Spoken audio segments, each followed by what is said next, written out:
Donc, eh bien, bonjour à tous. Merci d'avoir répondu à cette invitation, à ce webinaire, qui vous est proposé donc par la Caisse d'allocations familiales de Côte d'Or sur, l'offre de services, séparation. Je vous rappelle, une fois de plus, alors je m'excuse auprès de ceux à qui j'ai déjà rappelé plusieurs fois, les règles de fonctionnement de ce webinaire qui sont que vos micros et vos caméras sont automatiquement coupés, vous ne pourrez pas les activer. Vous pouvez poser toutes vos questions dans le fil de conversation. Nous aurons un grand plaisir à vous répondre. Le webinaire sera enregistré et il sera disponible, enfin, on vous enverra un lien sur lequel vous pourrez retrouver, l'enregistrement, donc vous m'entendrez à nouveau. Hem Et je vais ensuite, me présenter et puis, céder la parole à mes collègues qui feront, l'animation de ce webinaire. Donc moi, je suis Pierre Rigaud, je suis attaché de direction, à la CAF de la Côte d'Or avec en charge le service, communication et l'appui au pilotage et j'ai aujourd'hui organisé ce webinaire pour, heu, pour mes collègues ici présents, donc Armelle, Millot, Guylaine Gauthier, Jean-Michel Launay ainsi que Virginie Delorme, à qui, je cède la parole à présent pour, vous animer ce webinaire. Je vous souhaite donc un bon webinaire, heu, sur l'offre de services séparation. Bonjour à tous, merci de nous avoir rejoints sur ce webinaire de présentation de l'offre de service séparation que nous appellerons un petit peu plus tard parcours séparation. Vous verrez pourquoi. Donc, comme l'a précisé Pierre, effectivement, vous pourrez, et n'hésitez surtout pas à poser vos questions dans le fil de discussion. On y répondra de manière périodique pendant le cours de la présentation. S'il advenait que sur certaines questions, nous n'ayons pas forcément tout de suite la réponse, bien évidemment, on s'engage à vous apporter les réponses ultérieurement pour que vous ne restiez pas sans réponse aux questions qui peuvent se poser après la présentation qu'on va vous faire ce matin. Pour représenter un petit peu les interlocuteurs que vous allez avoir pendant ces 2 heures, peut-être un petit peu moins en fonction des échanges, on verra comment se déroule la matinée. Donc moi, je suis Jean-Michel Launay, je suis responsable du pôle parentalité, habitat, logement et familles vulnérables à la CAF de la Côte d'Or. Je serai accompagné d'Armelle Millot, qui est responsable du service d'intervention sociale, de Virginie Delorme, référente parentalité, et de Guylaine Gauthier, responsable d'un service de prestation et référente pour la RIPA, pour la CAF de la Côte d'Or. Voilà, vous voyez déjà à travers nos différentes missions, les différentes personnes mobilisées ce matin, qu'on est sur quelque chose qui est très transversal, qui touche à la fois au volet prestations familiales, à la fois au volet accompagnement des familles sur le travail social et à la fois au volet parents, parentalité et tout ce qui est vulnérabilité qui peuvent toucher les familles. Voilà, c'est vraiment une offre de service qui touche l'ensemble des offres qu'on peut proposer au sein de la CAF et vous le verrez, je le mentionnerai à plusieurs reprises, nous avons aussi, dans ce cadre de cette offre de service, besoin de vous pour qu'elle soit maximum efficiente pour les habitants du département de la Côte d'Or. Alors, au programme ce matin, alors n'hésitez pas non plus à me dire s'il y a un petit décalage dans l'affichage des diapositives que je vous présente. Voilà, on est un peu sujetti, on est un peu les uns les autres un peu éparpillés un peu partout dans les conditions de télétravail qui sont les nôtres, donc il peut y avoir un petit décalage, surtout n'hésitez pas à nous le dire, qu'il y ait bien un accord entre ce qu'on va vous proposer comme discours et puis la diapo qui s'affiche. Donc si vous constatez un petit décalage, dites-le nous, quelqu'un on ajustera au maximum. Voilà. Donc au programme de cette matinée, on va vous parler un petit peu de ce qu'on entend au niveau de la CAF de Côte d'Or par démarche de parcours usager. Ensuite, on fera un point très particulier, bien évidemment, c'est l'objet de la matinée sur le parcours séparation, avec la présentation du parcours et de ses différentes composantes. Un petit focus sur les outils de communication qu'on a à disposition et que vous pouvez d'ores et déjà consulter ou pour certains nombres de documents que vous pourrez nous demander par la suite. Et puis, on aura un focus plus prégnant, plus spécifique sur les missions de l'ARIPA et l'intermédiation financière, puisqu'on est sur peut-être dans l'ensemble des éléments qui composent le parcours, l'élément qui a ces derniers temps, ces dernières années, ces 2 dernières années principalement, connu le plus d'évolution. Voilà, donc il me semblait important que vous puissiez être parfaitement bien informé sur ce dispositif. Bien évidemment, à l'issue des questions que vous aurez, si par la suite ou demain ou après-demain ou la semaine prochaine vous vient de nouvelles questions, vous n'hésiterez pas bien dire à nous solliciter pour qu'on puisse vous éclairer au maximum sur vos interrogations.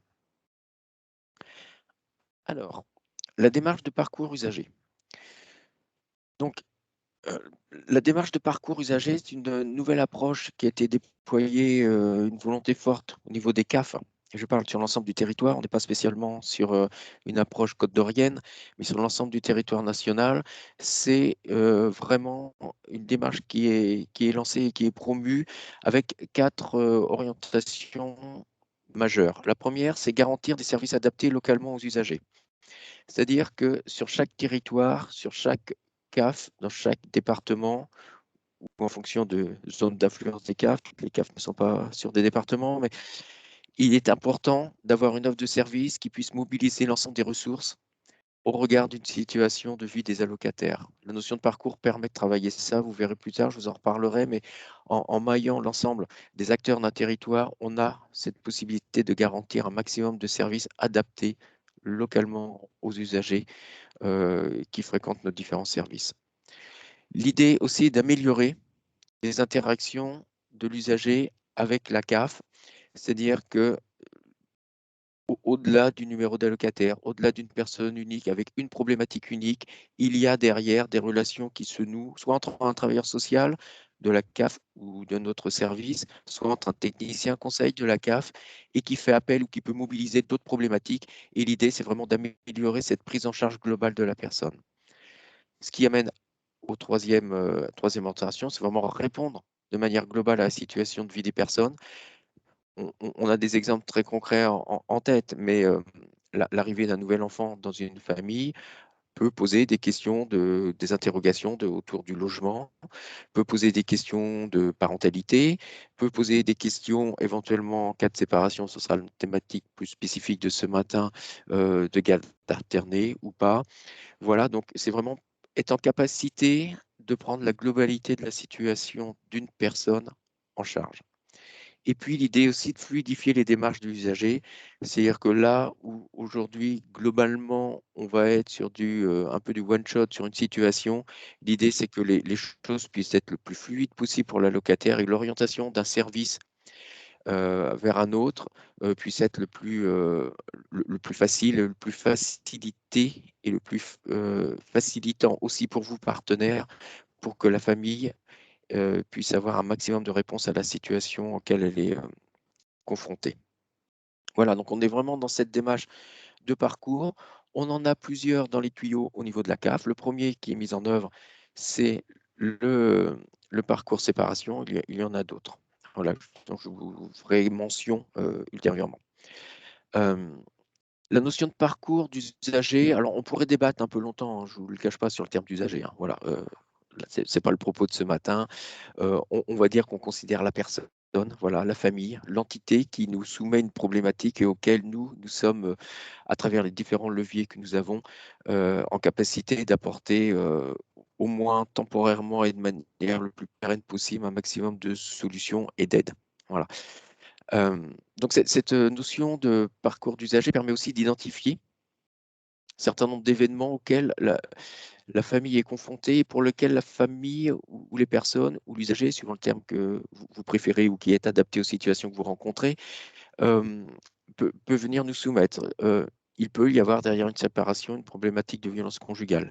Il peut y avoir derrière une problématique de séparation également, une problématique de logement. Voilà, donc derrière chaque thématique peut se cacher une autre thématique. Et l'idée, à travers ce parcours séparation, c'est aussi de pouvoir identifier et d'apporter des réponses à des besoins que les personnes, que les familles ou que l'usager n'auraient pas spontanément exprimés. Donc, on est vraiment dans cette idée de vouloir identifier un maximum d'éléments pour pouvoir y apporter des réponses. Et dans la suite logique de cela, il s'agit d'orienter.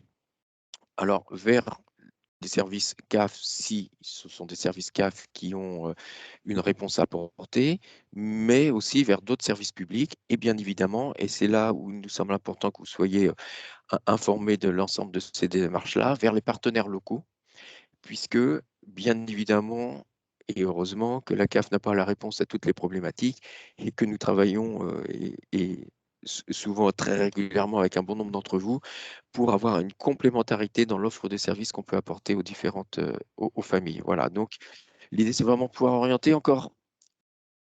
Pour pouvoir orienter, faut-il connaître voilà, ce qui existe et ce qui se fait par ailleurs. Voilà. L'idée c'est aussi d'intégrer l'usager dans son parcours. Il ne s'agit pas, le parcours n'a pas de caractère obligatoire. Voilà. À chaque fois, il est laissé, il est proposé aux personnes d'avoir accès à tel ou tel service. En aucun cas, le parcours n'incite ou ne crée une condition d'obligation à. Voilà. Et puis, bien sûr, il s'agit d'accompagner. On est tous les uns les autres habitués à travailler avec une diversité de publics. Un certain nombre de publics vont être très autonomes dans, dans les démarches qu'elles auront à accomplir.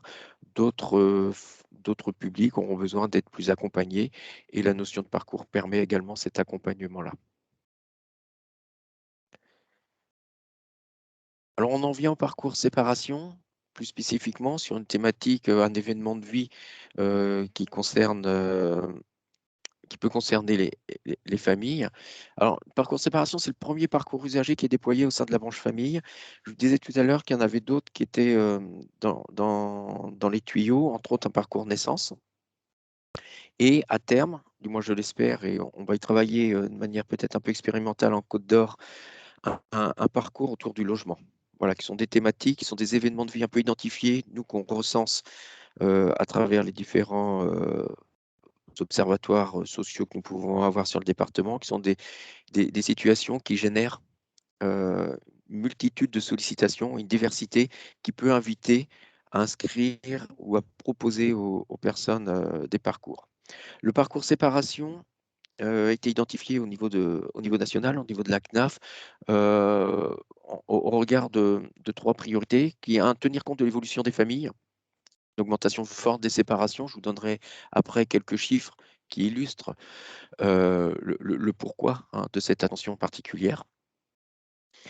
Les besoins des familles en situation de séparation qui sont spécifiques, soutien financier, maintien du lien parent-enfant, prévention de l'isolement, accompagnement des situations de violence conjugale. Voilà, à travers l'item, la problématique de la séparation se décline derrière un certain nombre d'autres problématiques qui demandent une prise en charge un peu plus spécifique, avec des compétences spécifiques.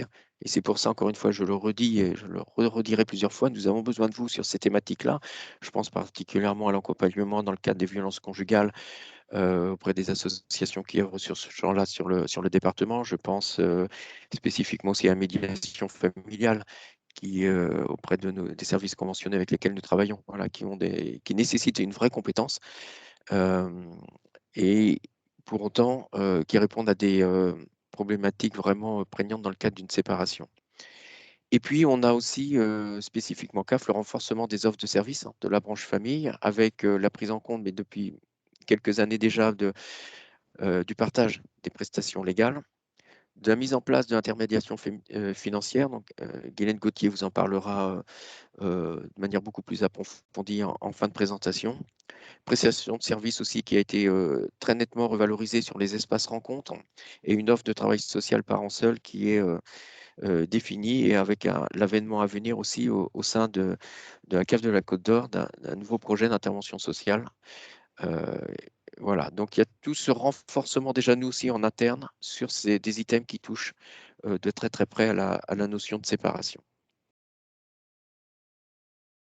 Alors, quelques chiffres clés pour resituer un petit peu dans le paysage national l'avènement de ce parcours séparation, pour vous démontrer, mais je pense que vous êtes déjà les uns et les autres assez confrontés quotidiennement à ce genre de situation, donc je pense que c'est des choses qui vous parlent, hein, et qui font écho à votre pratique professionnelle quotidienne. Mais euh, 400 000 séparations sont recensées chaque année en France, dont 380 000 concerne des familles avec des enfants mineurs. Donc, vous voyez bien que déjà, sur les questions de parentalité, on a, euh, on a quelque chose qui touche de fait. La séparation touche de fait les questions de soutien à la parentalité également.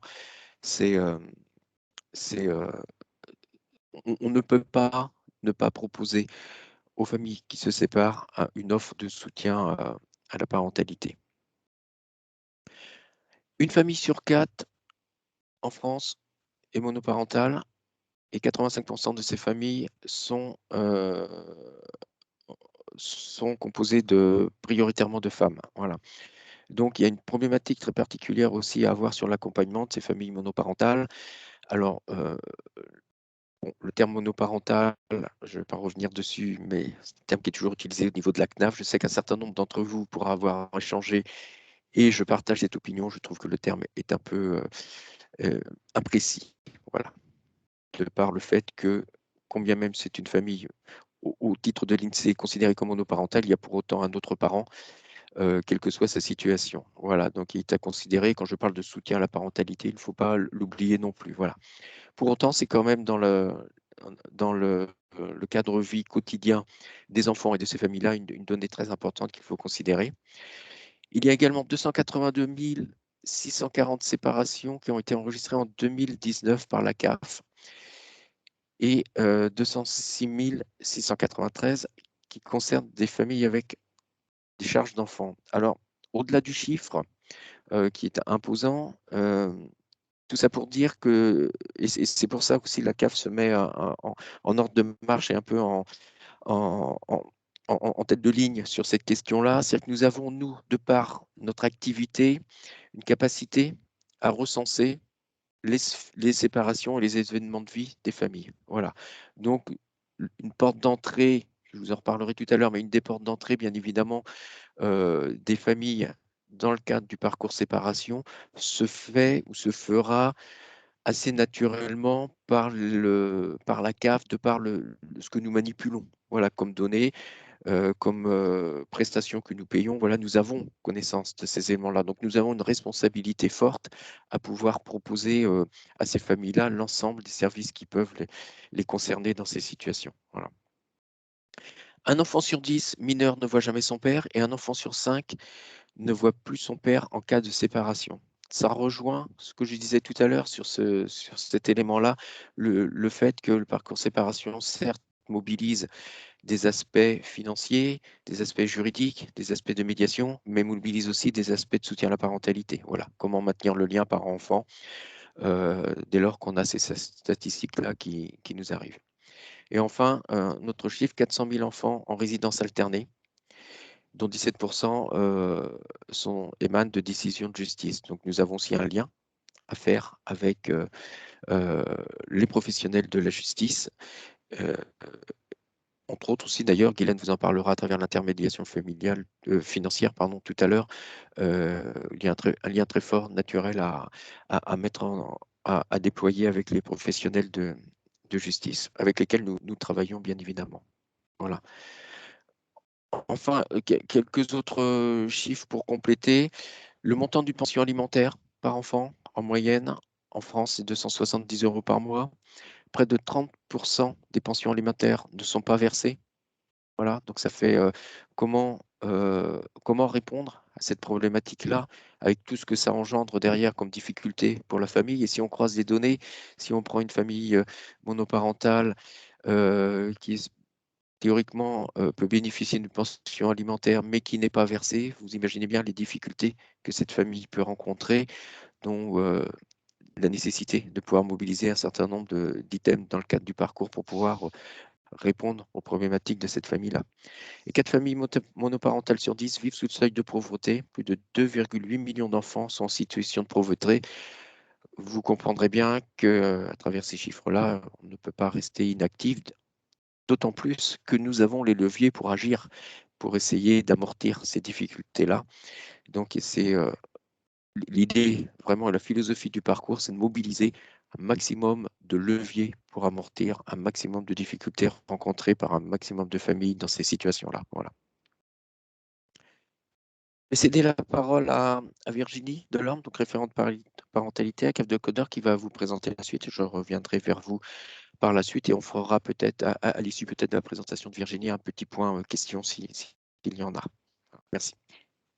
Merci Jean-Michel. Bonjour à tous. Vous m'entendez bien? Oui. Ah, pas là. Si, c'est bon? Ouais. Oui, alors pour prendre la suite de Jean-Michel, comme il l'a évoqué dans une première partie, la prévention des ruptures familiales et l'accompagnement des parents au moment d'une séparation ont une place majeure dans notre action CAF et également dans la vôtre, hein, vous les partenaires. Et donc, les préoccupations des couples qui se séparent sont nombreuses, on le sait bien, entre les démarches administratives à effectuer, parfois complexes, les aspects financiers, l'éducation des enfants, la résidence alternée, les relations ou les conflits à gérer avec l'ex-conjointe. Donc tout ça peut rendre les démarches assez complexes. Et pour accompagner au mieux ces familles, vous et nous, on développe une offre globale qui combine à la fois un soutien financier, mais aussi un accompagnement social autour de 3 axes qui constituent en quelque sorte un socle d'intervention commun sur chaque territoire en Côte d'Or. Alors, on a effectivement dans un premier temps le versement des prestations financières auprès des allocataires. Guylaine Gauthier vous en parlera un petit peu plus après. Et puis, dans un deuxième temps, on a un axe sur l'information et l'accompagnement et l'orientation des parents, à la fois par l'intermédiaire d'un accompagnement dédié telles que les séances d'information après la séparation. Ces séances d'information, elles sont gratuites et collectives et elles sont animées par une médiatrice de l'ARPE, une juriste du CIDFF et puis un travailleur social de la CAF pour le suivi de l'accès au droit. Voilà. On a également l'offre de travail social des CAF, qui est le service d'intervention sociale. Ce qu'on peut dire sur ce service d'intervention sociale, c'est qu'il y a 17 lieux de permanence en Côte d'Or. Peut-être Carmel nous les citera après ou Jean-Michel quand on reviendra sur les items. Et puis, on a également le soutien d'actions collectives à destination des parents que vous portez évidemment sur les territoires. Hein, c'est ce que disait Jean-Michel, on a besoin de vous et que nous énumérerons par la suite dans les composantes du parcours séparation. Et puis, il y a un troisième axe qui est l'appui au versement et au recouvrement des pensions alimentaires. Donc là, Guylaine Gauthier interviendra également par la suite pour vous détailler tout cela. Jean-Michel, tu peux changer hein, si tu veux le...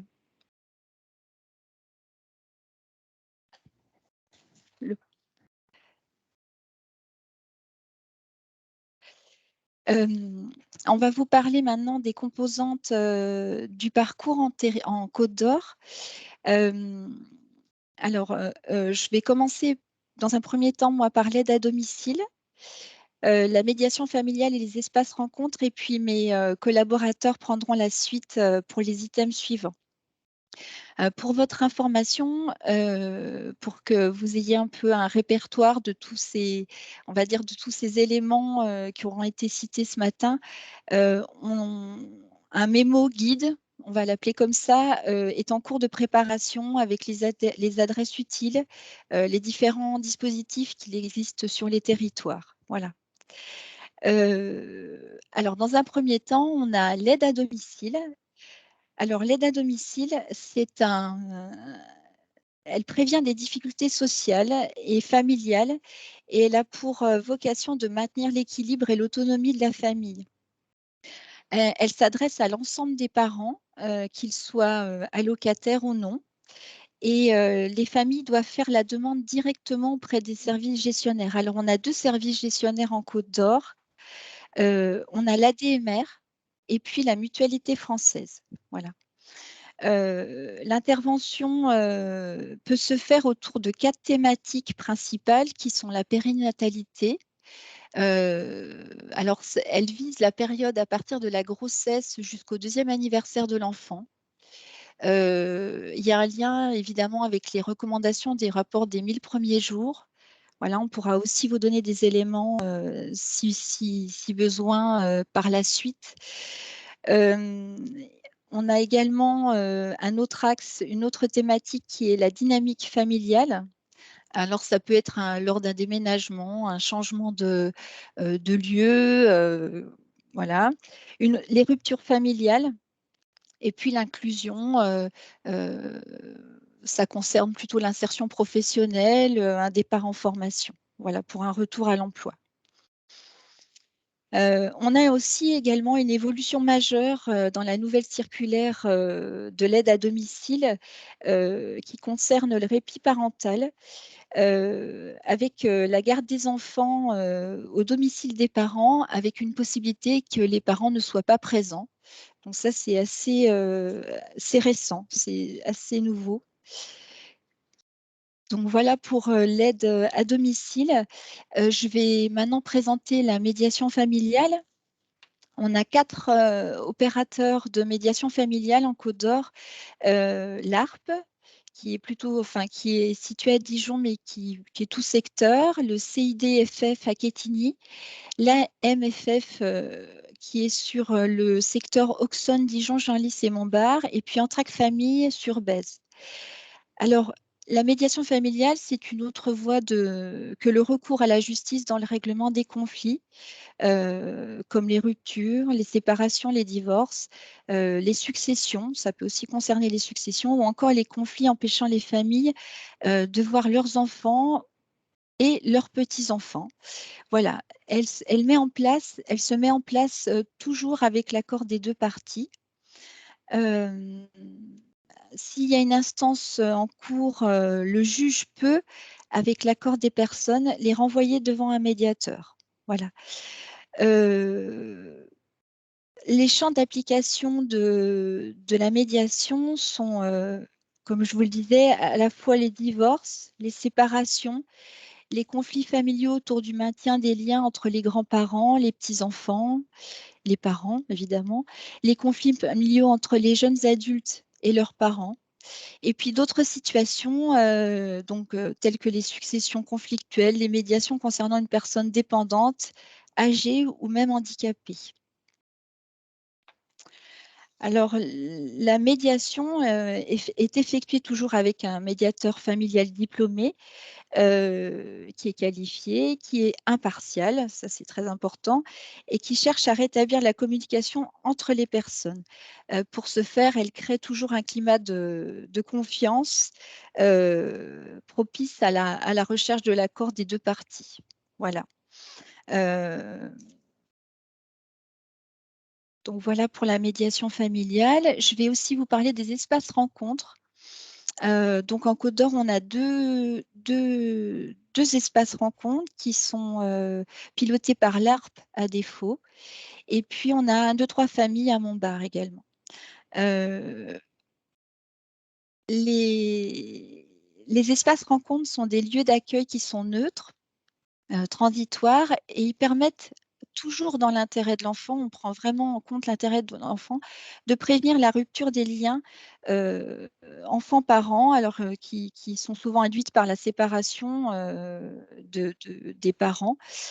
Alors, ils ont pour but souvent de prévenir l'engrenage des conflits. Ils soutiennent aussi les parents et les enfants dans des moments de crise. Ils peuvent accueillir des familles dans le cadre de mesures dites judiciaires. voilà, qui sont ordonnées par le juge des affaires familiales ou le juge des enfants. Et puis, il y a aussi des familles dans le cadre de mesures dites conventionnelles qui viennent de leur propre initiative. Voilà.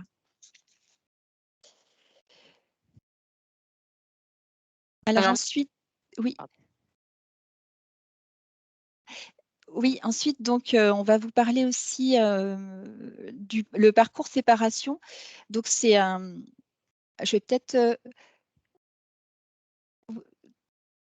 Tu m'entends, Jean-Michel, ou pas? Oui, J'ai oui, oui, l'impression que oui, oui. c'est. Si, il y a Oui, des personnes qui nous demandent. En fait, on est toujours sur la diapo 12 là, pour, oui. on présente. Alors, Je je ne sais te, pas si vous voyez je te mon laisse pointeur de souris. présenter peut-être Oui, les autres les séances items. d'information. Voilà, c'est ça. Oui, voilà. C'est-à-dire que donc le parcours séparation, vous avez, c'est pour ça qu'on reste sur la diapo 12, parce que je voyais dans le fil de discussion qu'il y avait personne qui pensait qu'on était, mais très légitimement, qu'on était bloqué sur la diapo 12.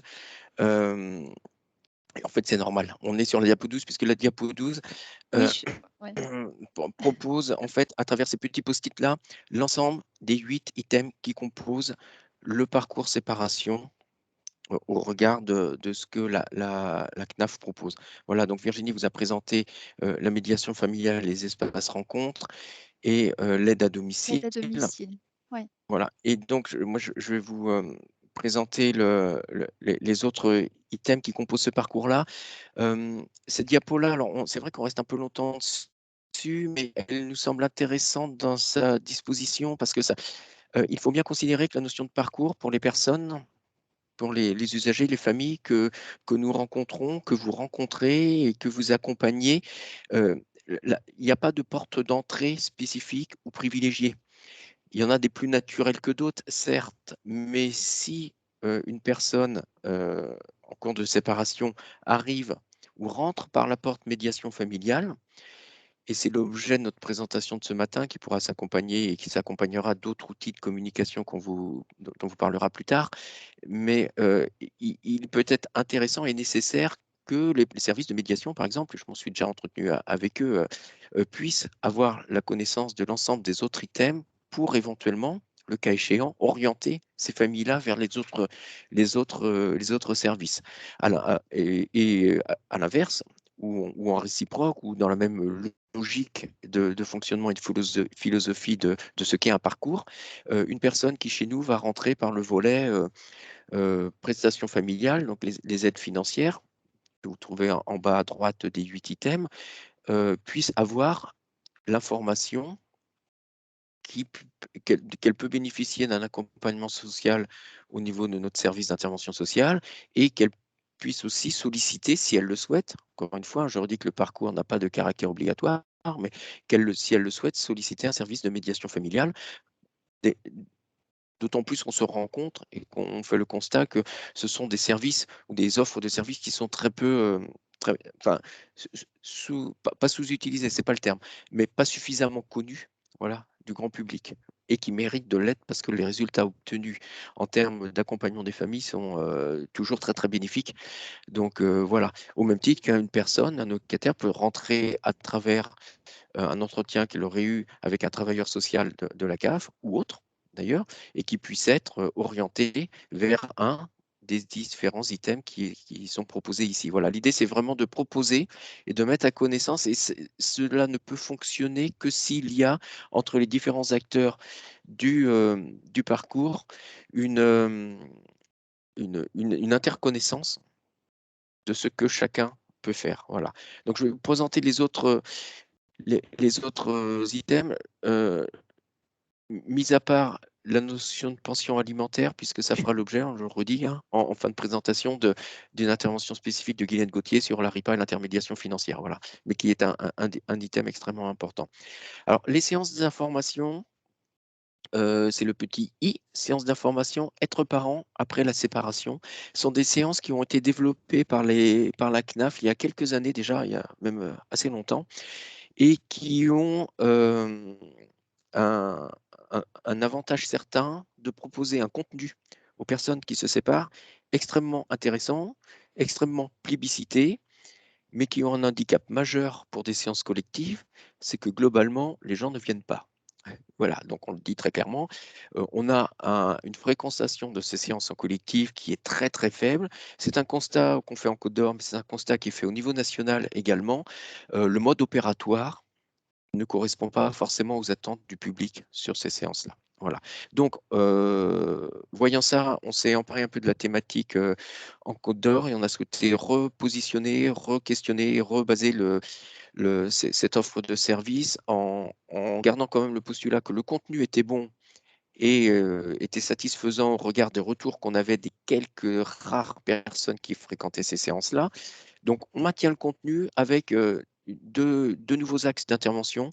Un axe en accès dit dématérialisé à travers les différents sites Internet et supports qui peuvent exister, le CAF.fr, mais ça peut aussi être les sites de vos institutions ou associations dès lors qu'on aura finalisé ce support et on y travaille pas plus tard que lundi prochain avec avec le CIDFF et l'ARP qui co-animent ces séances-là, et je les remercie du travail effectué sur ces séances-là. Voilà, donc il y aura cette offre dématérialisée, accessible à toute heure du jour et de la nuit par un certain nombre de publics, mais on sait très bien que tous les publics n'ont pas forcément accès aux offres dématérialisées et qu'on a toujours le souci de maintenir une offre en présentiel, mais qu'on a redimensionné. Et donc on aura sur l'année 2022 4 séances collectives et qui ne seront plus, comme c'était le cas auparavant, exclusivement sur Dijon. Donc il y en aura une sur le Châtillonnais, fin mars, de mémoire.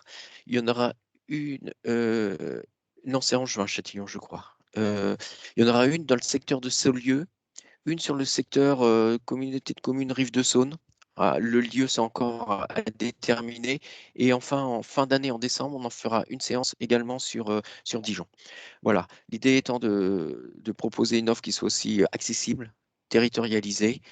Et puis, on verra, on en refera le bilan, on verra s'il y a une fréquentation ou pas. Pareil, on pourra mesurer le nombre de consultations de l'offre dématérialisée. Voilà. Donc, l'idée, c'était de rebaser un petit peu cette offre-là qui traite à la fois de. Virginie vous l'a dit tout à l'heure, présence d'une juriste, d'une médiatrice familiale et d'un travailleur social pour balayer un maximum d'items qui touchent à la séparation. Autre item, si je prends la transversale, donc l'accompagnement social personnalisé, donc là c'est le rôle des travailleurs sociaux du SIS, service d'intervention sociale de la CAF, avec un certain nombre de permanences sur le département, avec un accompagnement spécifique et qui permet aussi une orientation sur l'ensemble des items et une approche d'accès au droit très très fine qui permet aussi aux familles en situation de séparation de faire leur plainte de droit. Voilà. Je redis comme ça juste en information hein, que sur bon nombre de droits que la CAF peut donner ou octroyer ne sont pas sollicités et que souvent lorsqu'on fait des contrôles, les contrôles génèrent souvent plus un accès au droit qu'un addu. Voilà, donc il y a dans la nébuleuse des droits que nous manipulons, de fait, une déperdition qui s'opère, mais dans le cas d'une séparation et d'une vulnérabilité constatée, il est important que les familles puissent faire le plein de leurs droits. Voilà. Donc ça touche à l'item suivant qui est effectivement les aides financières. Bien évidemment, la CAF est connue pour cela. Hein. Je redis un chiffre que j'aime bien donner à chaque fois, mais la CAF en Côte d'Or, et que pour le département de la Côte d'Or, verse par jour, quel que soit le jour de la semaine, qu'il soit férié ou non, un peu plus d'1 200 000 € de prestations familiales. Donc c'est conséquent, c'est un poids économique extrêmement fort sur le département. Ça a surtout une valeur d'amortissement des difficultés sociales des allocataires et des personnes sur le département qui est très très important. Donc il est important que les personnes puissent bénéficier des droits auxquels elles ont droit. L'offre logement est une offre peut-être un peu moins connue, mais que nous manipulons aussi à la CAF de la Côte d'Or avec les partenaires, les bailleurs sociaux, à travers 2 travailleurs sociaux dédiés exclusivement au suivi des problématiques logement. Et puis, entre autres, sur les impayés de loyer, à travers les CAPEX, pour ceux qui connaissent, à travers les rendez-vous bailleurs aussi, pour accompagner les familles et pour avoir un lien très fort avec les différents bailleurs du département, que le lien s'opère et pour éviter que les familles s'enlisent dans des difficultés liées au logement et entre autres des impayés de logement. Peut aider aussi à travers l'accompagnement d'une agence immobilière sociale au relogement. Et dans le cadre d'une séparation, on sait que la problématique du relogement est quelque chose qui arrive fréquemment. Voilà, donc il peut y avoir aussi cet accompagnement-là qui est fait. Et puis, le pôle habitat logement de la CAF traite aussi des aides financières individuelles qui sont sollicitées par les différents travailleurs sociaux dont vous êtes, et vous pouvez nous solliciter là-dessus, avec la reconduction pour 2022 de quelque chose qui avait été initié en 2021, qui est une aide financière individuelle spécifique pour les personnes victimes de violences conjugales. Voilà. Entre autres, une nouvelle aide financière individuelle qui sera inscrite dans le cadre du protocole départemental, hein, de soutien aux personnes victimes de violences conjugales. Donc voilà, donc tout un panel de mesures, d'actions et d'aides financières qui peuvent être mobilisées pour des familles, et en l'occurrence là plus spécifiquement, des situations de séparation dans lesquelles il y a une violence constatée, voilà, et qui nécessite une réactivité très très forte. Donc l'avantage de cette aide financière, encore une fois, est très réactive, très rapide, et en termes de traitement administratif, relativement rapide. Voilà.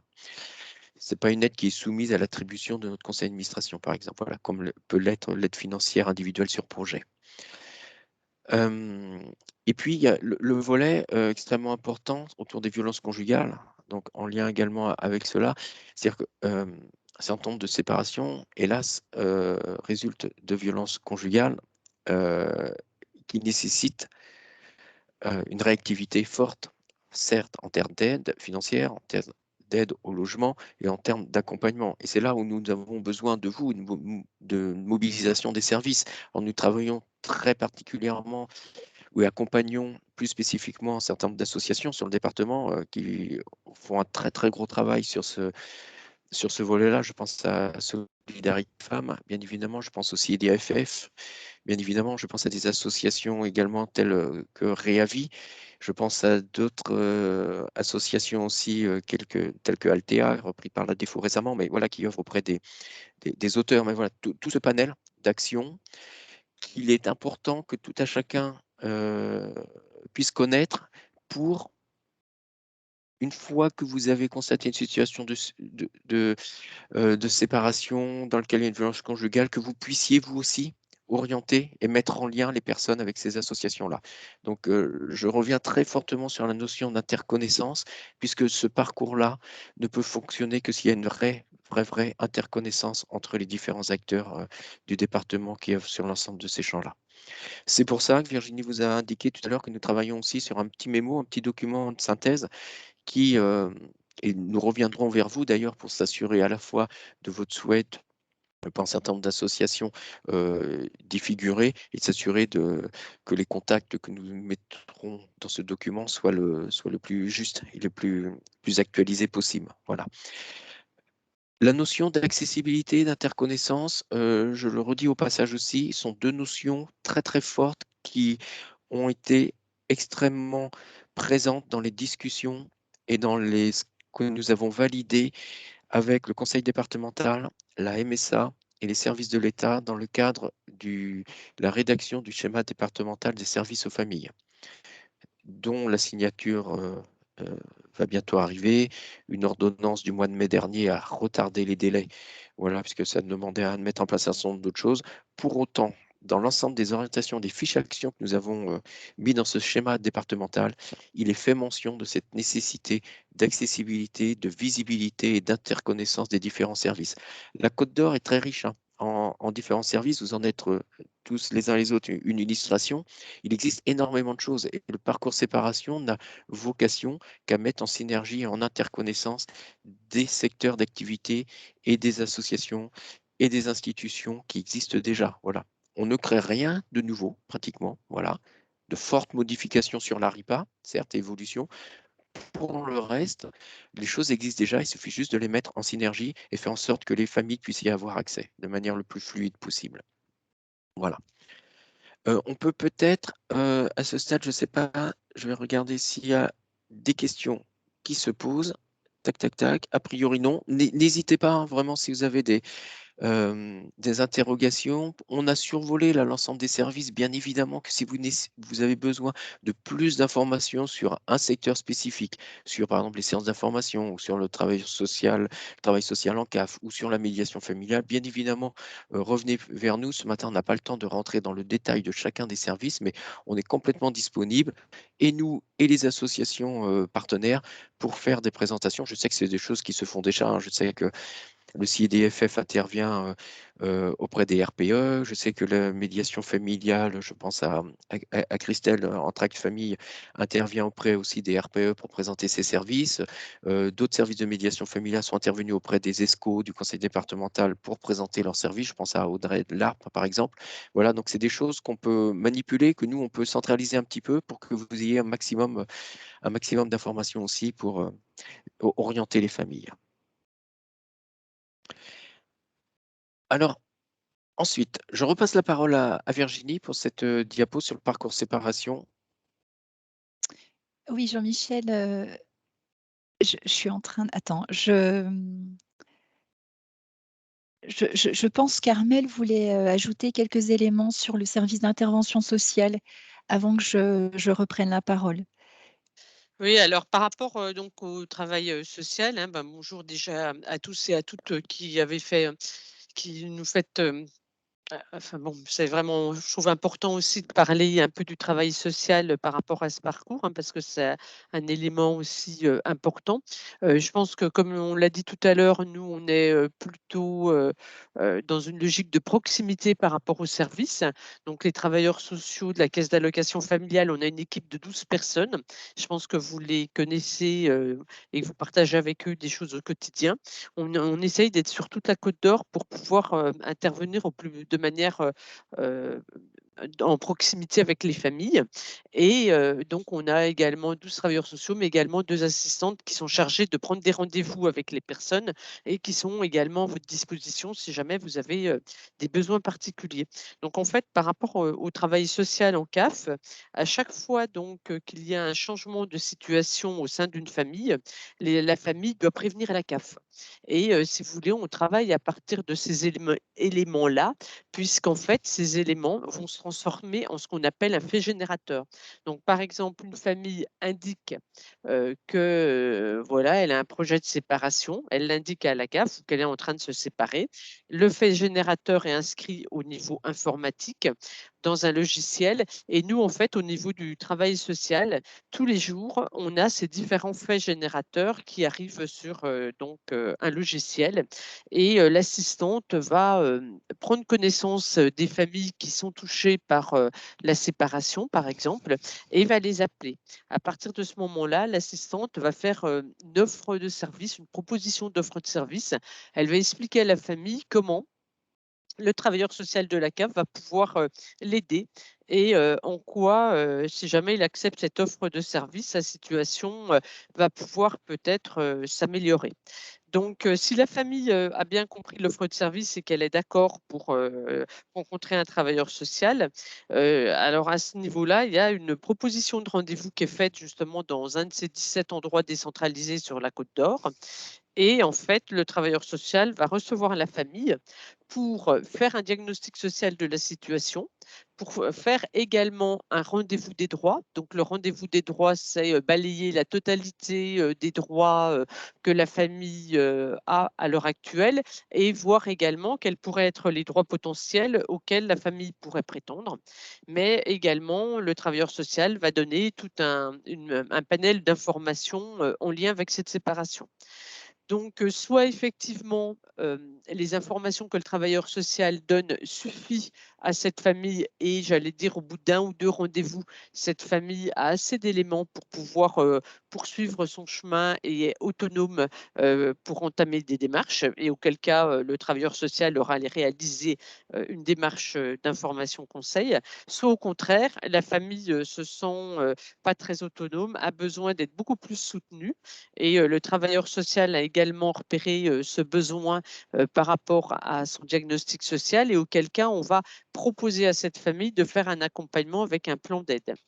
Et donc là, c'est ce que vous connaissez, ce que vous pratiquez dans votre quotidien, c'est-à-dire que le travailleur social va faire un plan d'aide avec la famille et va apporter des évaluations régulières pour l'accompagner, pour qu'elle vive au mieux cette séparation et pour qu'elle soit dans une logique constructive par rapport à son avenir. Voilà, donc je reste à votre disposition. Si jamais vous avez besoin, vous mettez vos questions dans le fil de la conversation et je pourrai y répondre par la suite. Je redonne la parole donc à Virginie. Oui, merci Armelle. Oui, merci pour ces précisions. Moi, je vais vous présenter donc la suite sur le parcours séparation. Effectivement, un levier pour renforcer l'efficience des offres et services en direction des familles. Alors, c'est vrai qu'en Côte d'Or, on dispose d'une offre de services assez importante sur les territoires. Offre de services à la fois CAF, mais aussi tout l'ensemble de nos partenaires, hein, comme disait Jean-Michel tout à l'heure. Cependant, ce qu'on remarque, et ça fait l'objet d'une fiche de travail du schéma départemental des services aux familles, comme l'a dit précédemment Jean-Michel, ce schéma qui est signé à la fois par le conseil départemental, la caisse d'allocation familiale, la MSA et puis l'État. Au besoin, d'ailleurs, on pourra vous apporter également des documents, des précisions supplémentaires sur ce schéma. Voilà, ce qu'on constate, c'est que cette offre de service est importante, mais qu'on a un déficit de visibilité sur les territoires et ça ne permet pas toujours une totale expression et prise en charge des besoins des familles. Et c'est aussi pour ça qu'on fait ce webinaire aujourd'hui. L'idée, c'est aussi de rendre plus visible et lisible l'offre de services des CAF et des acteurs sur les territoires afin de prévenir le mieux possible les vulnérabilités des familles lorsqu'il y a séparation.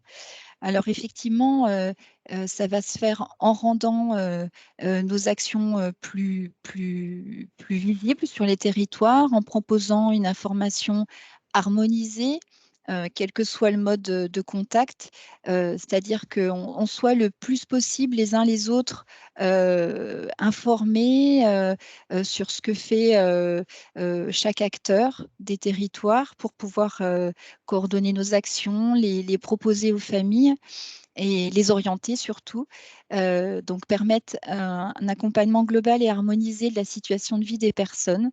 Voilà, et l'idée, c'est simplifier et fluidifier les démarches des familles sur leurs accès aux droits, aux services de proximité. Donc, tout ça, ça veut dire continuer notre travail d'interconnaissance pour rendre les démarches des familles toujours plus simples. Voilà.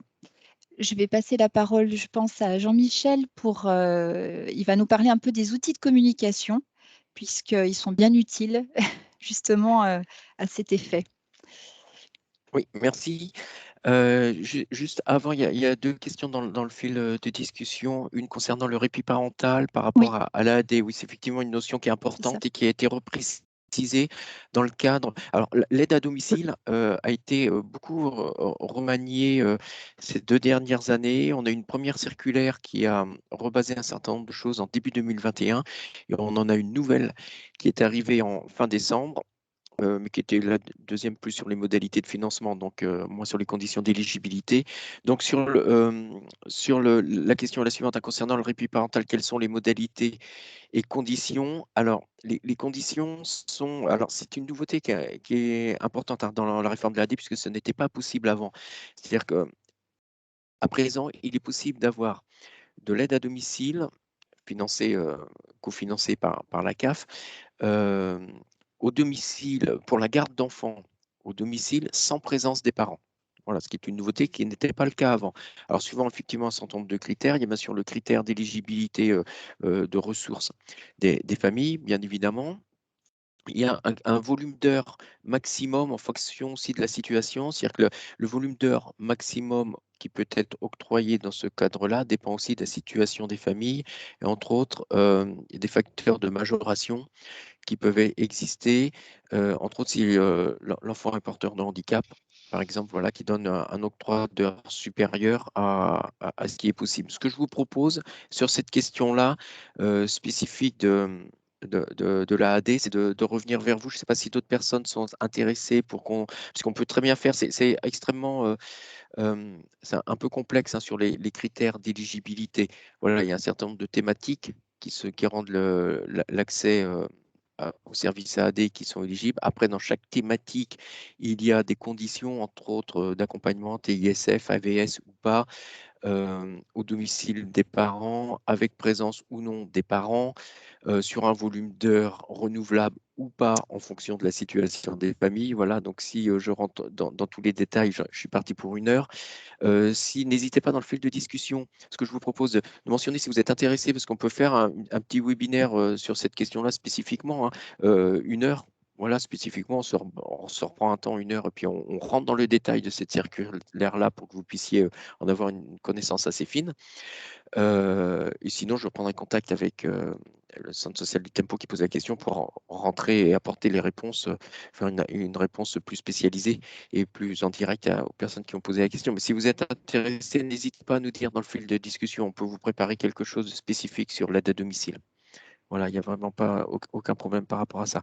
Vous pouvez trouver aussi, alors ça fait le lien d'ailleurs, sur les outils de communication. Vous pouvez trouver sur l'aide à domicile comme sur le parcours séparation un certain nombre d'outils sur le CAF.fr d'informations qui vont reprendre l'ensemble des éléments et des petites vidéos qui ont été faites et produites qui donnent un petit peu. Alors voilà, problème des formats de vidéo, souvent c'est assez court, hein, c'est des petites vidéos d'1 minute 30, ça ne rentre pas dans les détails.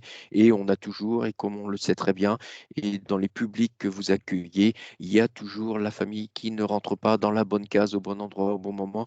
Donc c'est pour ça qu'il faut avoir une connaissance fine des dispositifs. Mais ça, on en est bien conscient. Donc c'est pas dans des petites vidéos d'1 minute 30 que vous aurez toutes les réponses, mais pour autant, ça donne déjà un certain nombre d'éléments. Sur les outils de communication, Je donc m'excuse, mais existe. peut-être, je vais Oui. peut-être te répondre à la question Ah oui, à concernant la le deuxième travail question, oui, social. excuse-moi, oui. Oui. Par rapport, donc il y a une question qui concerne un petit peu, enfin bon, on va dire un peu le mode de contact pour rentrer en contact avec les travailleurs sociaux de la CAF. Donc, en fait, je pense qu'ils peuvent tout à fait vous rencontrer par rapport au territoire d'intervention où vous êtes, hein. On fait des rencontres généralement, avec, les professionnels, qui le souhaitent. Donc, il n'y a pas du tout de problème. C'est sur un territoire géographique, vous voulez qu'on vous rencontre avec les travailleurs sociaux, il n'y a pas du tout de souci, on viendra à votre rencontre. Par contre, d'une manière plutôt générale, la manière dont vous pouvez contacter un travailleur social de la CAF, c'est en passant par nos 2 assistantes.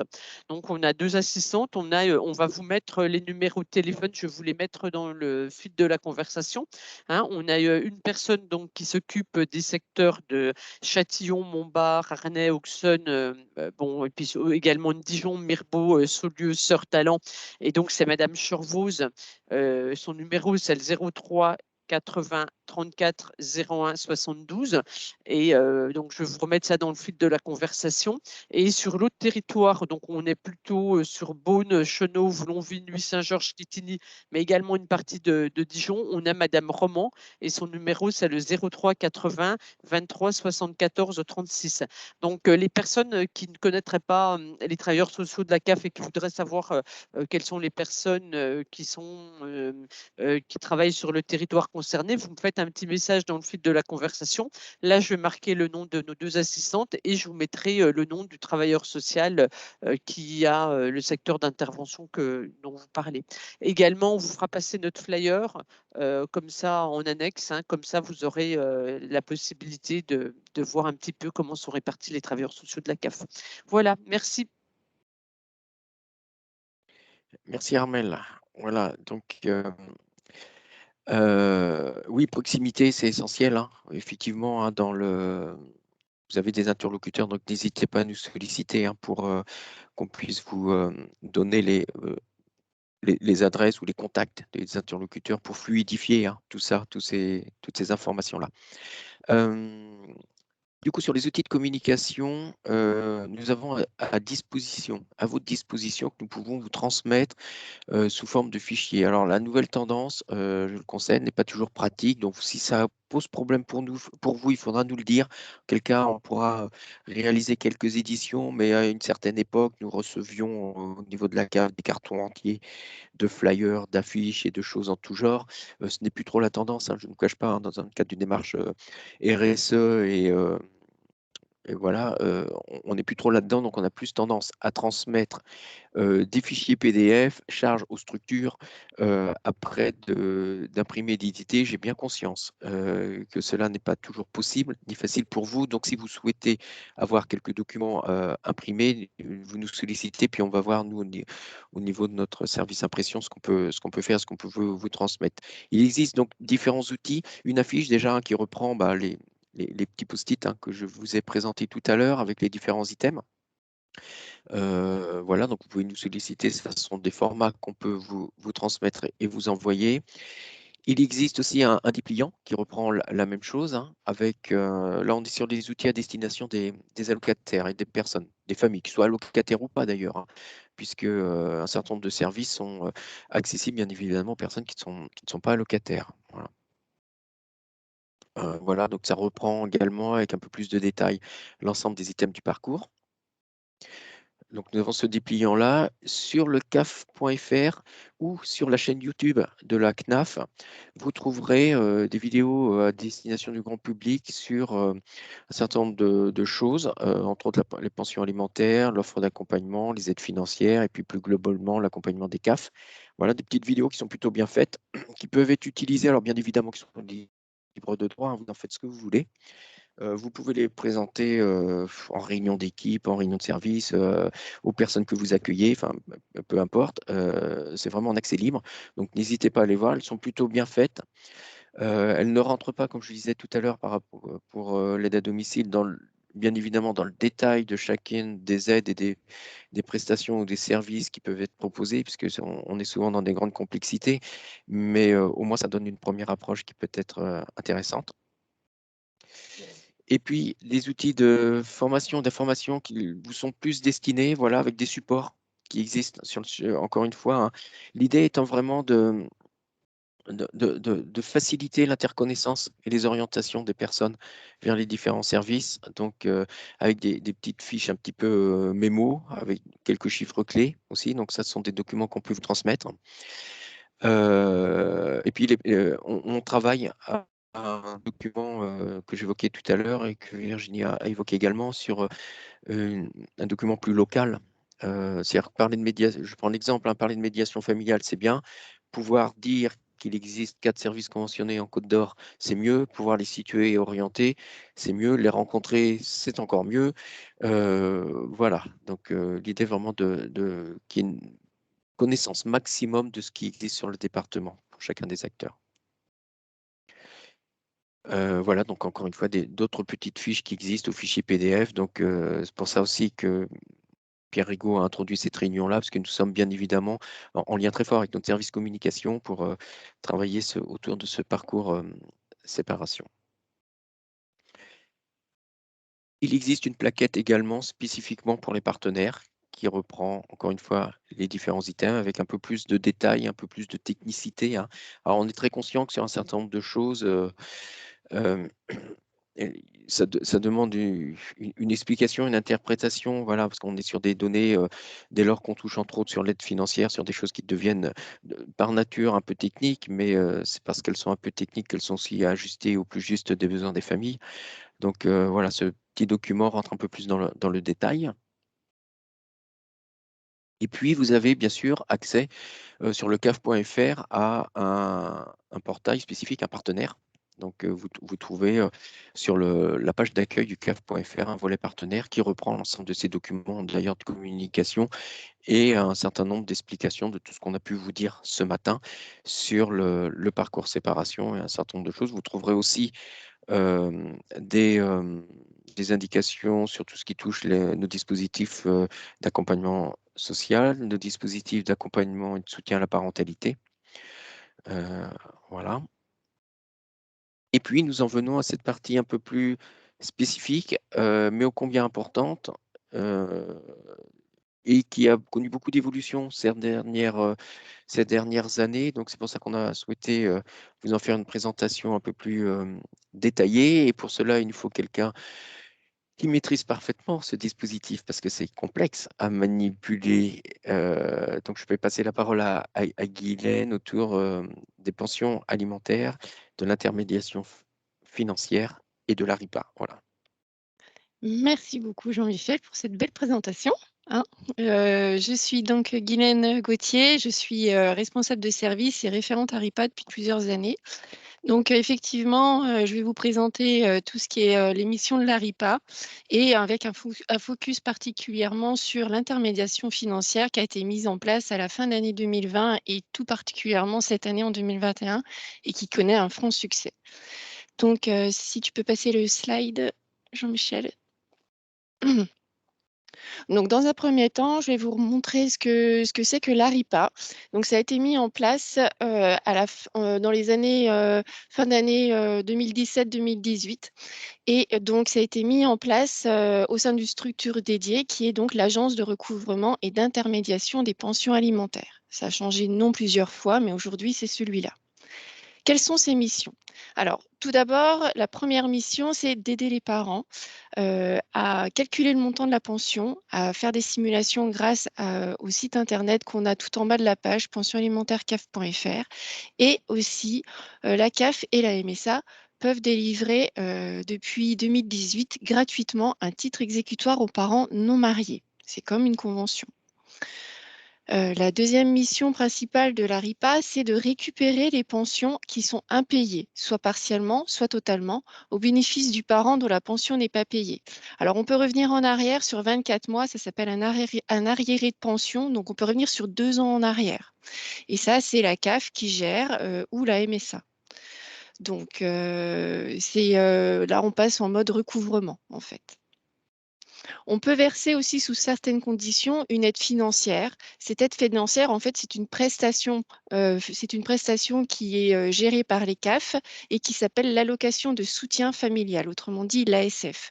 Donc, on a 2 volets, soit l'ASF non recouvrable, soit l'ASF recouvrable.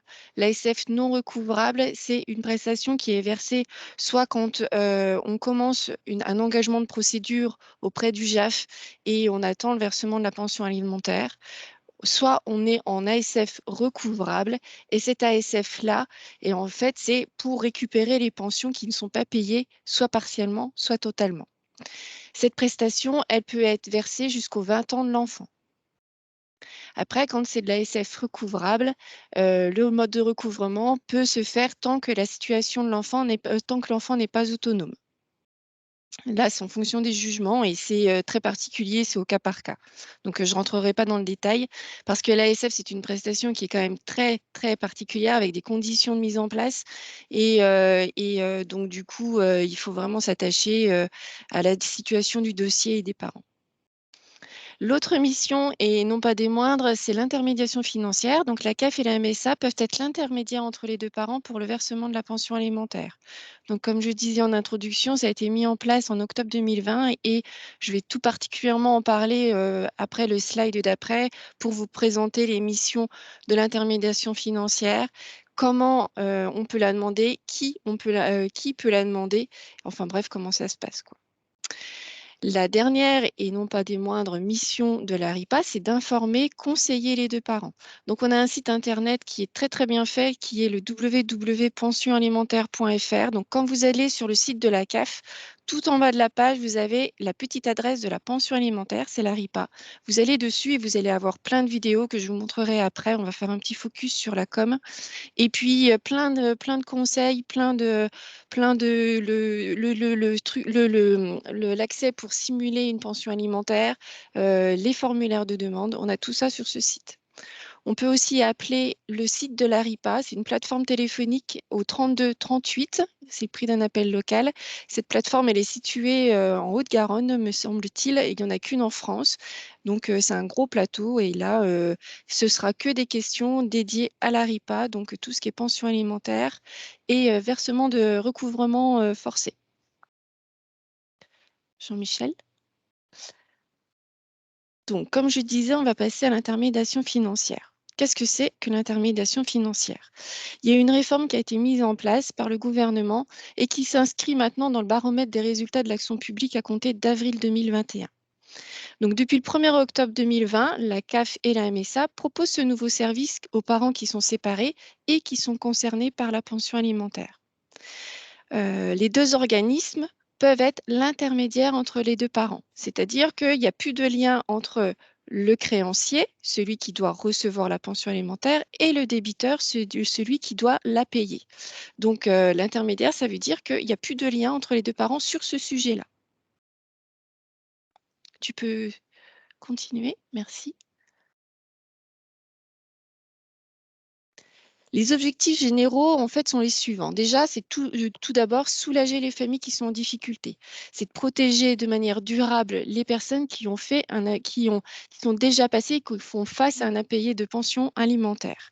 Donc, ça évite les conflits parce que, bon, quand on parle d'un aspect financier et quand bien même les pensions alimentaires, c'est source de conflits.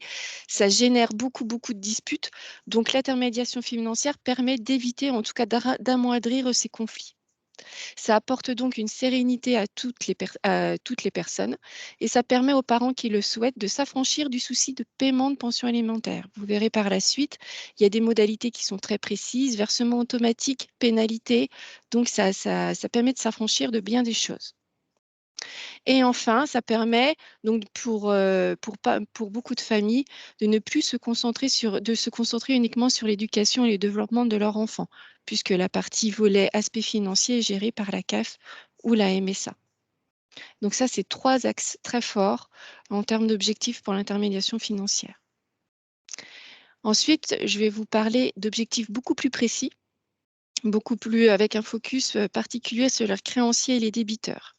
Donc, comme je vous le disais, l'intermédiation financière, ça permet d'éviter toute tension, en tout cas de les amoindrir. La personne qui va gérer le dossier va pouvoir appeler le débiteur, appeler le créancier, gérer les versements entre l'un et l'autre sur des comptes bancaires et du coup, plus du tout de lien entre eux sur ce sujet-là. Pour les parents créanciers, donc ceux qui perçoivent la pension alimentaire, ça sécurise le paiement chaque mois. Et ça réduit le risque de pension alimentaire qui est impayé ou partiellement ou totalement. Donc en fait, tous les mois, ils reçoivent une date très précise, entre le 5 et le 10, ils reçoivent leur pension sur leur compte en banque. Et voilà, ça se termine là. Pour les parents débiteurs, ceux qui versent la pension alimentaire, il y a possibilité et on les engage là-dessus, c'est de compléter tous les documents pour un prélèvement automatique.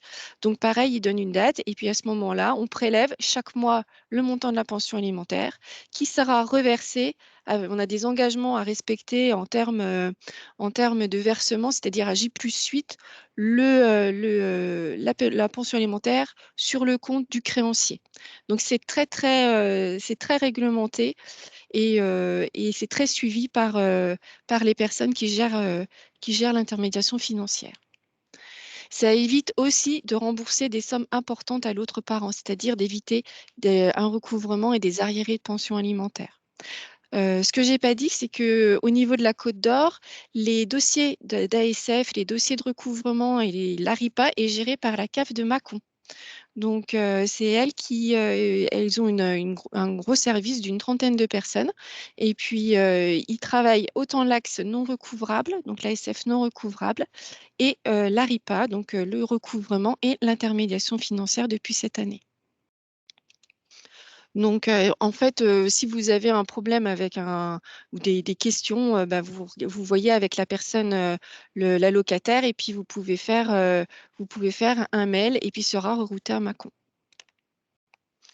En cas d'impayé de pension alimentaire, et ça dès le 1er mois, si la régularisation n'intervient pas rapidement, l'ARIPA engage des procédures pour récupérer auprès du débiteur les pensions alimentaires. Ces procédures, ça peut être dans un premier temps amiable, ensuite ça peut être un recouvrement forcé.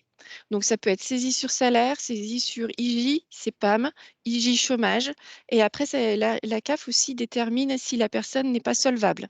Donc auquel cas on suspend la procédure, On attend que la personne redevienne solvable. On a des outils qui sont très précis pour nous permettre de savoir, pour connaître la situation professionnelle du débiteur. Et quand la personne est de nouveau solvable, eh ben, on réenclenche les procédures de recouvrement.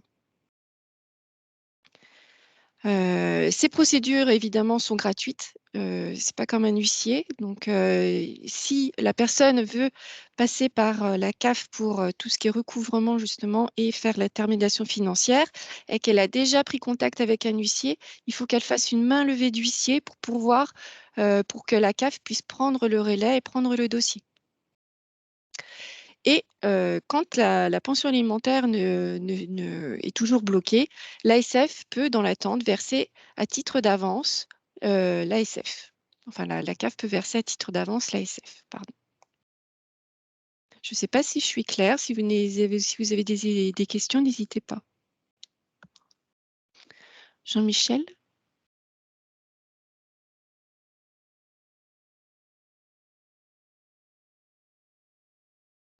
Alors, Jean-Michel, si tu peux passer à l'autre slide. Ouais, je l'ai passé. Elle n'apparaît Ah pas? non, non. Voilà. D'accord. Enfin, C'est bon? très bien, merci. Ok. Alors, qui peut la demander, l'intermédiation financière? Alors, elle a été au départ mise en place en octobre 2020 et c'était pour les dossiers qui avaient déjà un impayé de pension alimentaire. Elle s'est élargie à partir du 1er janvier 2021 et concerne tous les parents en cours de séparation ou déjà séparés. La condition sine qua non, c'est d'avoir un titre exécutoire, donc un jugement, une convention de divorce ou un titre exécutoire qui a été délivré par la CAF. Ça ne marche pas pour les personnes qui ont juste un accord à l'amiable. Ils doivent absolument avoir un titre exécutoire. Un des deux parents peut demander l'intermédiation financière. L'accord de l'autre n'est pas indispensable. Ce qui veut dire que il y a une personne qui demande l'intermédiation financière. On va informer l'autre parent que l'intermédiation financière a été demandée et qu'il doit se soumettre à cette intermédiation financière. S'il ne veut pas ou s'il bloque la procédure, il y a une pénalité qui peut être mise en place, qui est de l'ordre de 150 € environ, parce qu'il n'a pas le droit de bloquer l'intermédiation financière. Il n'y a pas de limite d'âge non plus pour la mise en place et la poursuite de cette offre. Ça veut dire qu'elle peut se poursuivre tant que l'enfant n'est pas autonome financièrement. Donc ça, c'est très important. Il n'y a pas besoin d'avoir l'accord des deux parents et il n'y a pas de limite d'âge. Et surtout, il faut un titre exécutoire. Comment on peut la demander? Il y a deux volets, les parents qui sont déjà séparés et les parents en cours de séparation. Déjà, pour les parents qui sont séparés et qui ont déjà un dossier à la CAF pour un recouvrement de pension alimentaire, il suffit juste qu'ils contactent la CAF et qu'ils demandent l'intermédiation financière. Auquel cas, l'agent qui va gérer le dossier va envoyer un courrier et l'intermédiation va se mettre en place. Pour les parents qui n'ont pas encore demandé d'aide au recouvrement de pension alimentaire, eh ben, en fait, il faut qu'ils fassent une demande en ligne sur le site pensionalimentaire-caf.fr et il y a une petite coche intermédiation financière. Et ben, ils la remplissent et puis ils font tout par voie dématérialisée sur le site et ça vient directement dans leur dossier.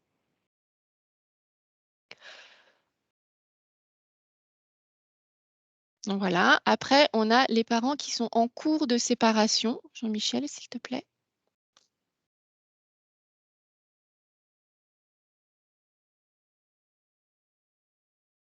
Merci. Pour les parents qui sont en cours de séparation, eh ben, pour mettre en place l'intermédiation financière, il faut que ce soit écrit sur le titre exécutoire. Donc, depuis janvier 2021, les tribunaux, en tout cas le JAF, a accès à un portail que je vais vous présenter après. Et il doit inscrire que les parents ou le parent demande l'intermédiation financière. Il faut que ce soit écrit noir sur blanc sur le jugement.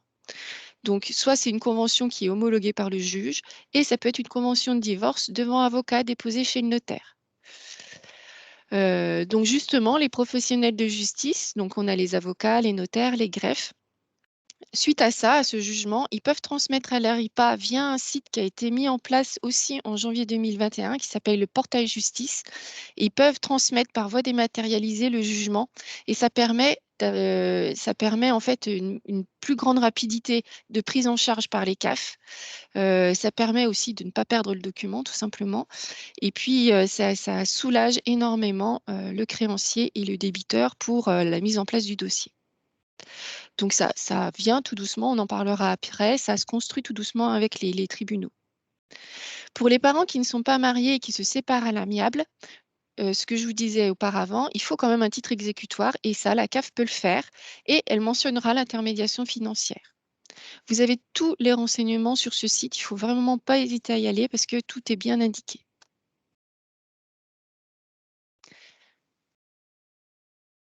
Ensuite, Jean-Michel, si tu peux passer, je vais vous Ouais, présenter mais quelques chiffres. Il y a une ouais, vraie j'ai passé. expansion. Oui, excuse-moi. Oui, non, ça marche. Oui, oui. Oui, Parce ça qu'il y a marche. un Oui, petit oui. délai. Ouais, d'accord. Il y a un petit délai, oui. Alors, je vais vous présenter quelques chiffres depuis octobre 2020. Donc, ça, c'est en pleine expansion, hein, l'intermédiation financière, puisqu'on a 80 taux ça, c'est les chiffres nationaux.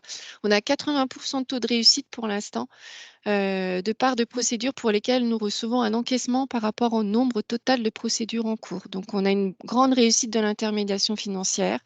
On communique beaucoup aussi sur ce sujet vers les parents pour qu'ils aient accès et qu'ils sachent ce que c'est.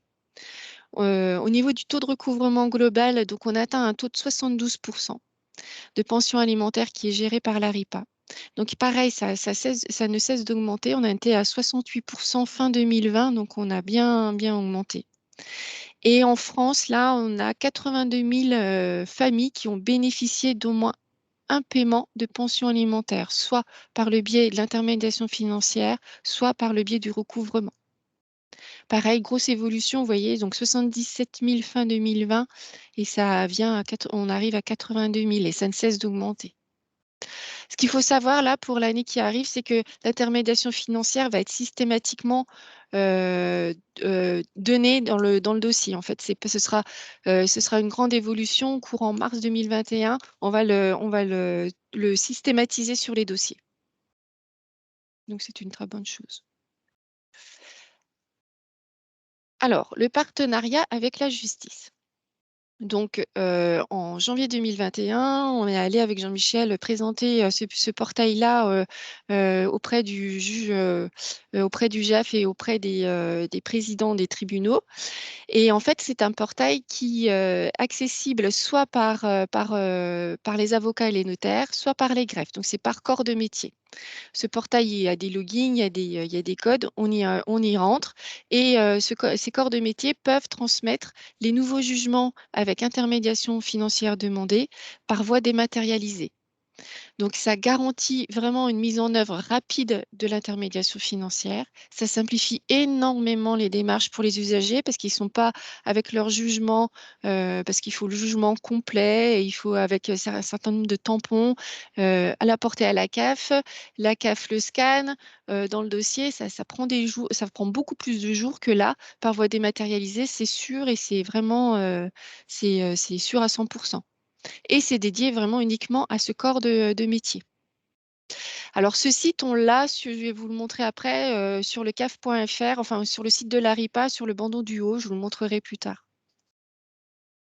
Donc, c'est en cours d'évolution, donc ça monte en charge tout doucement. Il y a 400 à peu près, là, 400 jugements qui ont été transmis par les JAF. Et bon, bah, il faut continuer la communication sur ce sujet pour que ce soit systématisé. Les outils de com, justement, en lien avec l'ARIPA, vous voyez sur le bandeau du haut, le bleu foncé, vous voyez partenaire justice. Et bien, en fait, les professionnels cliquent sur ce petit bouton-là, sur ce petit pop-up, et ils vont avoir accès à leur portail. Et justement, le site de l'ARIPA, c'est tout ce que je vous disais. Vous avez les informations quand la personne se sépare, la simulation quand une pension alimentaire, quand on veut voir combien on pourrait avoir comme pension alimentaire. Pour faire une demande en ligne, c'est ici aussi. Pour avoir les formulaires aussi, il y a tout un pavé questions-réponses. Il est très, très bien fait. Allez-y. Et sinon, en termes d'autres plans de communication, on a bien sûr les réseaux sociaux qui communiquent pas mal sur ce sujet et on a des éléments visuels à l'accueil, beaucoup en vidéo où il y a des choses qui sont diffusées. Et puis, on a des kakémonos, bon, on les met pas à la cave de Dijon encore, mais ça peut l'être. Et on a aussi des flyers sur les pensions alimentaires et la RIPA. Voilà, je ne sais pas si vous avez des questions. En tout cas, merci. Merci Guylaine. Voilà, on a fait un peu le tour de ce qu'on souhaitait vous présenter ce matin. Le fil de discussion reste encore un petit peu ouvert, donc si vous avez bien sûr des questions qui vous viennent, surtout n'hésitez pas à les poser. Moi, je note l'idée, effectivement, peut-être qu'on refasse une petite séquence comme ça, spécifiquement sur la AD. Après, encore une fois, le principe du webinaire, c'est ouvert, c'est-à-dire qu'on envoie les invitations, vient qui veut, et puis nous, on vous présente un petit peu le dispositif. Si vous souhaitez qu'on mette en contact également différents services, si vous souhaitez, par exemple, dans vos institutions, avoir une intervention de service de médiation familiale, par exemple, pour présenter ce qu'est réellement, enfin, de manière beaucoup plus approfondie, ce qu'est la médiation familiale. Si vous souhaitez qu'on se déplace avec Guylaine également pour représenter l'intermédiation financière, c'est des choses qui peuvent être organisées au sein de vos équipes. Donc, n'hésitez pas à nous solliciter par rapport à tout ça. Et puis, en termes de conclusion, simplement dire que voilà, le parcours séparation mobilise des items qui sont déjà en place en Côte d'Or et l'enjeu est vraiment de pouvoir permettre à l'ensemble des familles que nous accompagnons les uns et les autres de pouvoir avoir accès à l'ensemble de ces services-là. Donc, ça passe par une très bonne interconnaissance des uns et des autres, je le redis, hein, mais ça passe vraiment par là. Voilà, on va vous remercier de votre présence et je redis encore une fois que le flux de discussion reste encore ouvert, donc n'hésitez pas. Le PowerPoint sera disponible, on pourra vous l'envoyer également, ainsi que le lien pour que vous puissiez avoir accès à l'enregistrement de ce webinaire si vous souhaitez réécouter certains passages. Voilà, et je redis encore une fois que si vous avez des questions plus spécifiques, n'hésitez pas à nous recontacter. Merci à tous. Je ne sais pas si Merci les à collègues, tous. si vous souhaitez ajouter quelque chose. Eh bien, merci à tous de votre attention. Et puis, si vous avez des questions, n'hésitez pas. Merci. Oui, merci. Pardon, merci à tous de votre attention. Effectivement, c'était certainement quelque chose de très complet par rapport au travail social, hein, par rapport, j'ai bien vu dans le fil de la conversation, toujours la question de comment on rentre en communication avec la CAF et par rapport aux travailleurs sociaux notamment. Hein. Moi, de toute manière, j'ai un mail et je suis toujours à votre disposition si jamais vous avez quoi que ce soit par rapport au travail social. Mon mail est relativement simple, hein, c'est armel, arme2le.mio, mi2lot, @caf.fr. Donc, vous me faites un mail et si vous avez des questions par rapport au travail social ou par rapport à une situation, je répondrai volontiers à votre question. Et puis, si jamais vous cherchez aussi quel est le travailleur social du territoire, je vous le dirai également. On est en train de refaire une plaquette, un flyer pour repréciser quels sont les différents travailleurs sociaux qui interviennent sur les territoires. Donc, on pourra aussi vous la transmettre ultérieurement. Par contre, vous pouvez donner effectivement les numéros de téléphone des assistantes si les personnes veulent un rendez-vous avec un travailleur social. Par contre, si jamais c'est pour des questions techniques, il ne faut surtout pas les orienter chez nous parce qu'on ne sait pas y répondre. Voilà, ben, je vous remercie pour votre participation et puis à bientôt. Au revoir. Oui, merci à tous pour votre participation et votre écoute. Et puis, pour rebondir sur ce que disait Armel, il y aura, on mettra les adresses mail de chacun à la fin du PowerPoint qu'on vous enverra. Voilà. Eh bien, bonne journée, Bonne bon journée. week-end qui s'annonce. Prenez soin de vous et à bientôt.